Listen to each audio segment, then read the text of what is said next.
Një aksident I shumë fisht ndodhi pas ditën e së mërkurës në rrugën e Kombit. 3 motora, 2 autovetura dhe një trailer u përplasën me njëri tjetrin në afërsi të fshatit Fush Milot. Siç pamjet tregojnë, motorat thuajse janë shkatruar, ndërsa traileri përfundoi përmbysur jashtë rrugës. Të lënduar mbetën 3 shtetas të huaj të cilët drejtonin motorat. 2 prej tyre u dërguan në spitalin e Lezhës, ndërsa një tjetër në gjendje më të rëndë shëndetësore u transportua në spitalin e traumës në Tiranë.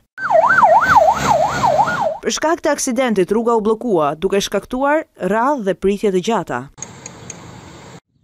Më herët në Kurbina, afërsi të fshatit Adriatik, në një rrugë rurale humbi jetën një 35 vjeçar. Ai po udhtonte me biçikletë teksa u përplas nga një makinë, drejtuesi së cilës u largua nga vengjarja. Për të dy aksidentet po kryen hetime për zbardhjen e rrethanave dhe vendosjen para përgjegjësisë së autorëve. Ndërsa gjatë orëve të mbrëmjes ka ndodhur 2 aksidente në pak orë në aksin Limpo-Gradec, fatmirësisht pa të plagosur. Në aksidentin e parë u përfshin 3 automjete. Shkak është bërë shkëputja e gomës së parë të njërës prej tyre dhe humbja e kontrollit të drejtuesit të saj. Më pas, po në këtë aks pranë fshatit Buqez, një makinë është përmbysur në mes të rrugës si pasojë e tentativës së shoferit për të shmangur përplasjen me një mjet tjetër. Nga aksidentet raportohen vetëm dëme materiale.